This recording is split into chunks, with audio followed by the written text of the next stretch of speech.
Welcome to concept physics classes. आज की class में हम लोग एक और प्रॉब्लम देखने जा रहे हैं सर्किट्स ऑफ सिमेट्री पे। ये प्रॉब्लम जो है वो आपको स्क्रीन पे दिखाई दे रहा है। इस प्रॉब्लम में हम लोग देखेंगे कि ये प्रॉब्लम कंसेप्ट ऑफ इक्विपोटेंशियल से कैसे सॉल्व करते हैं। इक्विपोटेंशियल पॉइंट्स कैसे डिसाइड करते हैं, इसको देखने के लिए हम लोग देखते हैं कि यहाँ पे जो आपका ये जो पॉइंट है ए जिसके बीच में और बी जिसके बीच में आपको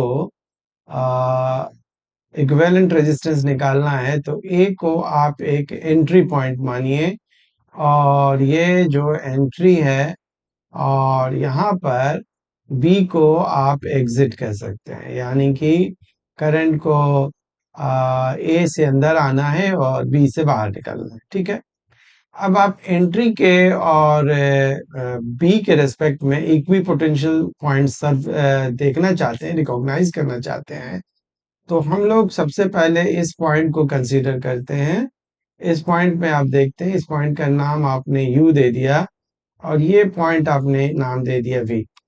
अब आप देख सकते हैं कि एंट्री से इसकी जो इस यहाँ तक मिनिमम जो रेजिस्टेंस जो आप क्रॉस कर रहे हैं, वो एक रेजिस्टेंस पार करने के बाद आप मतलब कि यू पे पहुंच जा रहे हैं, और बी से एक रेजिस्टेंस यहाँ, दो और तीन, यानी कि यू तक पहुंचने के लिए आपको तीन रेजिस्टेंस मिनिमम जो है, मिनिमम देखना है, शॉर्टेस्ट पाथ देखना है, आना पड़ रहा है।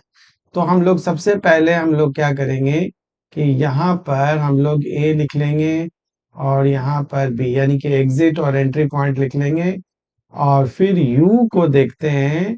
ए से यू तक पहुंचने के लिए हमको एक रेजिस्टेंस जाना है, और बी से यू तक पहुंचने के लिए हमको यहाँ पर थ्री रेजिस्टेंस क्रॉस करना है। ठीक है ना। आप काउंट कर सकते हैं, 1 2 3, रेड से जो है हमने यहाँ पर मार्क कर दिया है, 1 2 3। ठीक है ना। तो सिमिलरली आप देख रहे हैं यहाँ पर कि रेड यहाँ पर जब वी तक पहुंचना है आपको, तो वी तक पहुंचने के लिए हम लोग ए से फिर अगेन एक जा रहे हैं यहाँ पर, और बी से फिर से तीन आ रहे हैं। तो हम लोग ये देखते हैं कि यू और वी तक पहुंचने के लिए 1 2 3 और 1 2 3, यानी कि 1 फ्रॉम ए, 3 फ्रॉम बी। तो ऐसे पॉइंट्स जो ए और बी के रेस्पेक्ट में सिमेट्रिकल है, वो इक्वी पोटेंशियल पॉइंट्स हैं। तो ये ऐसे पॉइंट्स को हम लोग क्या बोलेंगे? इक्वी पोटेंशियल बोलेंगे। इक्वी पोटेंशियल, तो यू और वी जो है वो इक्वी पोटेंशियल। और मैंने क्या कहा था कि अगर इक्वी पोटेंशियल है और उसके बीच में कोई रेजिस्टेंस है, तो आप इसको हटा सकते हैं। यहाँ पर आप देख रहे हैं यू और वी इक्वी पोटेंशियल है, तो इसके बीच के रेजिस्टेंस को हटा सकते हैं। सिमिलरली आप यहाँ पर कोई नाम दे दीजिए क्यू और आर, तो वो देखेंगे कि ए और बी के रेस्पेक्ट में अगेन आप देख सकते हैं कि ए और बी के रेस्पेक्ट में क्यू और जो आर पॉइंट है वो फिर से इक्विपोटेंशियल है। ए से दो, और क्यू पर पहुंचने के लिए बी से भी दो चाहिए, और क्यू पे पहुंचने के लिए और आर पे भी दो और दो चाहिए। ठीक है ना। तो ये क्यू और आर जो है वो इक्विपोटेंशियल पॉइंट्स हैं। किसके रेस्पेक्ट में? ए और बी के रेस्पेक्ट में। तो हम लोग देख सकते हैं कि क्यू आर के बीच में, क्यू और आर के बीच में जो रेजिस्टेंस है उसको भी हमने हटा लिया। उसी तरह से इसका नाम सी और डी दे दीजिए। तो सी और डी तक पहुंचने के लिए आप देख सकते हैं कि ए है हमारा और ये बी है और ये आपका सी और डी है। तो सी तक पहुंचने के लिए ए से 3 चाहिए, बी से 1 चाहिए, फिर बी से सॉरी 1 चाहिए, और डी तक पहुंचने के लिए भी ए से 3 चाहिए और बी से 1 चाहिए। तो आप देख सकते हैं कि सी और डी भी इक्विपोटेंशियल पॉइंट्स है, तो यहाँ भी आप इसको रिमूव कर सकते हैं। तो इस तरह से हम लोग ये देखते हैं कि सारे इक्विपोटेंशियल सरफेस किसके रिस्पेक्ट में? एंट्री और exit point, that is a और बी के रिस्पेक्ट में हमने पहचान लिया। तो इन सारे इसको कहते हैं पाथ सिमेट्री। तो इस पाथ सिमेट्री पर हम लोगों ने सबको क्या कर दिया, अलग कर दिया। ठीक है, तो अब हम लोग एक नया सर्किट हम लोग बनाएंगे। इसके साथ हम लोग यहाँ पर क्या देखते हैं कि ए के साथ हमारा ये हमारा ए है, और ए के साथ हमारा क्या बनेगा, ये आर बनेगा। फिर हमारा फिर से क्या बनेगा, आर बनेगा, और फिर से क्या बनेगा, आर बनेगा। 4 आर है, ये 4 आर आप निकाल सकते हैं। सिमिलरली यहाँ से भी एक आर बनेगा, फिर से एक आर बनेगा, और फिर से एक यहाँ पर आर बनेगा, और फिर से यहाँ पर एक आर बनेगा, और हम पहुंच जाएंगे कहाँ तक, बी तक पहुंच जाएंगे। ठीक। तो ये आपका रेजिस्टेंस हो गया, आपका 4 रेजिस्टेंस आप देख सकते हैं सीरीज में है। नीचे वाला जो 4 रेजिस्टेंस है वो भी सीरीज में है। तो आप सॉल्व कर सकते हैं। इसका जो पूरा सीरीज है वो कितने के बराबर हो गया, 4R के बराबर हो गया। और ये भी आपके कितने के बराबर हो गया, 4R के बराबर हो गया। और ये जो तीनों हैं, जो ये 4R और 4R है, ये आपस में क्या है, पैरेलल में है। तो आपका R इक्विवेलेंट निकल जाएगा। R इक्विवेलेंट कैसे निकालिएगा, 1 upon R equivalent is equal to 1 upon 4R plus 1 upon 4R। तो हमारा 2 अपॉन कितना आ जाएगा, 4R। तो इसको रेसिप्रोकल कर लीजिएगा, तो R इक्विवेलेंट आ जाएगा 4R by 2, that is equal to 2R। तो ये इक्विवेलेंट रेजिस्टेंस निकल गया ए और बी के बीच में। That is the answer of the question. तो आपने ये देखा बच्चों कि किस तरह से हम लोग पाथ सिमेट्री से प्रॉब्लम को सॉल्व करते हैं। हम लोग एग्जिट और एंट्री पॉइंट्स के रिस्पेक्ट में उन सारे पॉइंट्स को देखते हैं जो सिमेट्रिकल है। जैसे u और v सिमेट्रिकल इसलिए है कि a और b से 1 3 है, और v भी a और b से 1 3 है। सिमिलरली q और r सिमेट्रिकल है, वो a b से 2 2 है। सिमिलरली c और d भी सिमेट्रिकल है, बिकॉज a और b से वो 3 1 3 1 है। तो ऐसे पॉइंट्स को हम लोग इक्विपोटेंशियल पॉइंट्स कहेंगे। और पिछले आपके लेक्चर्स में बता चुके हैं, और resistance lying between equipotential points can be removed because current will not flow through them. तो इस तरह से हमने रिमूव करके और इस प्रॉब्लम को सॉल्व कर लिया। एक सिमिलर प्रॉब्लम जो है आपको और देते हैं। इस तरह के प्रॉब्लम्स में देखिए, यहाँ पर ये प्रॉब्लम है।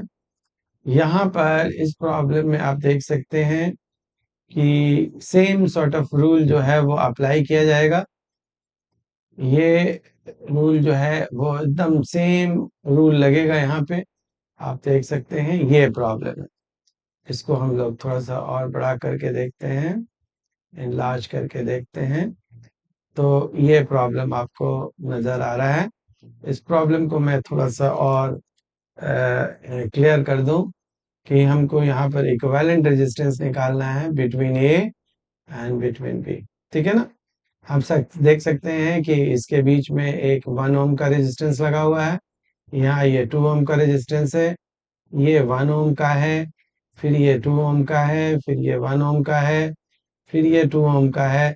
इस तरह से ये 2 ओम का है, और ये 2 ओम का है, और ये 2 ओम का है। आप देख सकते हैं कि यहाँ पर भी वही रूल लगाएंगे। हम लोग देखते हैं यहाँ पर कि एक इस पॉइंट का नाम हम लोग दे देते हैं कोई C, और इसका नाम दे देते हैं D, और इस पॉइंट का नाम दे देते हैं P, और इसका नाम दे देते हैं Q। आप देख सकते हैं कि ये हमारा जो पॉइंट हो गया वो एंट्री हो गया, क्योंकि हमको इक्विवेलेंट निकालना है A और B के बीच में। और B जो है वो आपका क्या हो गया, एग्जिट हो गया। फिर से वही क्या करना है कि आपको A और B लिख देना है, एग्जिट और एंट्री पॉइंट, ये हर वही करना है। फिर आपके लिए C और D देखना है क्या है, ये C है और ये D है। अब आप A से C पे पहुंचने के लिए देख सकते हैं, A से C पे पहुंचने के लिए कितने रेजिस्टेंस क्रॉस करते हैं, मिनिमम 1 और 2। A से कहाँ पहुंच जाइएगा, C पे। तो A से C पे पहुंचने के लिए 2, और A से B पर पहुंचने के लिए D पे पहुंचने के लिए भी हमको कितना चाहिए, 2 चाहिए। समझ में आई बात ना। सिमिलरली बी से सी तक पहुंचने के लिए हमको 1 चाहिए और बी से डी तक पहुंचने के लिए 1 चाहिए। आप देख रहे हैं कि इसका जो सिमेट्री है 2 1 है, ये भी क्या है 2 1 है। तो सी और डी आपस में क्या है, इक्विपोटेंशियल पॉइंट्स है। जब इक्विपोटेंशियल पॉइंट्स है तो मैंने आपको क्या बताया था कि इक्विपोटेंशियल पॉइंट्स के बीच के जो रेजिस्टेंस है वो रिमूव हो जाएगा। तो ये वाला जो रेजिस्टेंस है वो रिमूव हो जाएगा। मैं बाकी को डिलीट कर देता हूं ताकि कंफ्यूजन ना रहे। ये आपको डिलीट कर देता हूं। यस, तो आप देख सकते हैं यहाँ पे कि सी और डी के बीच में ये जो रेजिस्टेंस है वो डिलीट हो गया, राइट। तो सिमिलरली हम लोग ए, फिर से ए लिख देते हैं और फिर से क्या लिख देते हैं बी, और यहाँ पर पी और क्यू लिख देते हैं। पी पर पहुंचने के लिए देखो ए से एक चाहिए, यहाँ से पहुंच जाएंगे एक से एक पी तक पहुंचने के लिए, और बी से पी पे पहुंचने के लिए आपको 2 चाहिए। सिमिलरली ए से क्यू तक पहुंचने के लिए 1 चाहिए और बी से 2 चाहिए। 2 रेजिस्टेंस मिनिमम हम काउंट करते हैं, जो मिनिमम रेजिस्टेंस क्रॉस करना है। फिर से आप देख सकते हैं 1 2 1 2 है यहाँ पर। तो इसका क्या मतलब है, पी और क्यू भी क्या है, इक्विपोटेंशियल पॉइंट्स है। और आप जैसे जानते हैं कि इक्विपोटेंशियल पॉइंट्स के बीच में अगर कोई रेजिस्टेंस हो तो वो रिमूव हो जाएगा। तो यहाँ वाला रेजिस्टेंस रिमूव हो गया और यहाँ वाला रेजिस्टेंस रिमूव हो गया। तो आपको एक नया सर्किट जो है यहाँ पर दिखाई देगा। और नया सर्किट किस तरह से दिखाई देगा, हम लोग उस सी और डी के बीच के रेजिस्टेंस को हटा देंगे। सिमिलरली पी और क्यू के बीच के रेजिस्टेंस को हटा देंगे। तो हमारे पास इस तरह का एक फिगर आएगा जिसको मैं आपको ड्रॉ करके दिखा देता हूँ। ये ए है और ये रहा आपका बी तक पहुंचने का रास्ता, ये सॉरी पी तक पहुंचने का रास्ता। इसके बाद फिर क्या करेंगे कि यहाँ से आप कहाँ आएंगे, सी तक आएंगे। ये सी आए आप, और सी से और यहाँ पर आपका क्या है, बी है। ये आपका बी है, बी से ए तक पहुंचने का एक है रेजिस्टेंस 1 ओम है। चलिए हम बाद में इसको पुट कर देंगे। तो ये रेजिस्टेंस की वैल्यू जो है we will put later on, ठीक है ना। तो थोड़ा सा और मैं स्क्रॉल कर दूं, हाँ। इसके बाद आप देख सकते हैं बी और सी के बीच में एक हमारा रेजिस्टेंस, इसको थोड़ा सा और छोटा कर लेते हैं। ये आपका सी है और ये सी और ये आपका क्या है, बी है। तो बी और सी के बीच में ये एक आपका रेजिस्टेंस है, ठीक है ना। सिमिलरली आपका इसी तरह से सी बी और डी के बीच में एक रेजिस्टेंस हो जाएगा, और डी और सी के बीच वाला तो आपका रेजिस्टेंस गायब हो चुका है। और आपका यहाँ पर यहाँ से ये जाएगा एक क्यू तक, राइट। और फिर यहाँ से ए से मिल जाएगा कहाँ तक, क्यू तक, ठीक है। तो ये सारे रेजिस्टेंस अब नाम दे देते हैं इसमें। यहाँ पर इसकी वैल्यू पुट कर देते हैं, 2 ओम है, और इसके बीच का वैल्यू कितना है, 1 ओम है। और फिर बी और सी के बीच का वैल्यू कितना था, 2 ओम है, तो ये 2 ओम कर देते हैं। और पी सी और पी के बीच का वैल्यू कितना था, 1 ओम, तो 1 ओम कर देते हैं। और बी और डी के बीच में हमारा 2 ओम है, तो ये 2 ओम हो गया। और ए और क्यू के बीच में, ए और क्यू के बीच में, so better we write Q here. तो ये क्यू के बीच में बी और डी और क्यू के बीच में, सॉरी, डी और क्यू के बीच में जो है हमारा कितना है, 1 ओम है। तो ये आपका 1 ओम हो गया, और ये 1 ओम हो गया। और 1 ओम के बाद ये ए और क्यू के बीच में जो है वो फिर से क्या हो गया, 2 ओम हो गया। आई होप कि सब हो गया। अब आप ए और बी के बीच में निकालना है तो क्या करेंगे कि ये सारे के सारे सीरीज में है, आप देख सकते हैं ये सारे के सारे जो हैं वो क्या है, सीरीज में है, सीरीज में ऐड हो जाता है। तो 2 + 1 3 + 2 5, और फिर 2 + 1 + 2 कितना, 5। तो हम लोग ये देख सकते हैं कि यहाँ पर ए है और ये आपका बी है, और यहाँ से जो है वो हमारा कितना है, 5 ओम है। और यहाँ से जो है वो हमारा कितना है, 5 ओम है, और ये कितना था, 1 ओम है। अब ये तीनों आपस में क्या होंगे, पैरेलल होंगे, तो आप निकाल सकते हैं इक्विवेलेंट रेजिस्टेंस, यहाँ निकाल देते हैं। 1/R equivalent will be equal to 1/5 plus 1/1 plus 1/5. So 5 will be the LCM, obvious है, plus 5 plus हमारा 1, तो ये 7/5, तो R equivalent will be equal to 5/7. That is the answer of the question. तो इस तरह से हम लोग ये देखते हैं कि इस तरह के क्वेश्चन को किस तरह से हम लोग आसानी से कर सकते हैं, और हम लोग आंसर ले सकते हैं। तो बच्चों, आपने ये इस तरह के 2 प्रॉब्लम्स देखे जो आज हम लोगों ने सिमेट्री के ऊपर किया, ठीक है?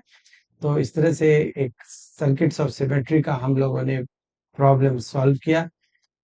आगे की वीडियो में मैं आपको एक नया सर्किट लूँगा जिसमें हम देखेंगे कि किरचॉफ्स रूल को निकाल के किरचॉफ्स रूल को यूज़ करके हम लोग कैसे प्रॉब्लम्स को सॉल्व करते हैं, नोडल एनालिसिस के थ्रू सर्किट्स को कैसे सॉल्व करते हैं। तो वेट कीजिए मेरे अगले वीडियो का। और आज के क्लास में जो भी कमेंट्स है पॉजिटिव, जो भी आपको टॉपिक और सीखना है, आप मुझे बता दीजिए कमेंट करके, मैं वो सारे टॉपिक्स आपके लिए लेके आऊँगा। कोई कॉन्सेप्ट में कोई किसी तरह का कोई कॉन्सेप्ट फिज़िक्स में आपको नहीं समझ में आती है या इसमें तंग हो रहे हैं वहाँ से, तो मैं आपको बहुत ही टिप्स और ट्रिक्स के साथ उस प्रॉब्लम्स को, उस कॉन्सेप्ट को लेके आऊँगा। Thank you.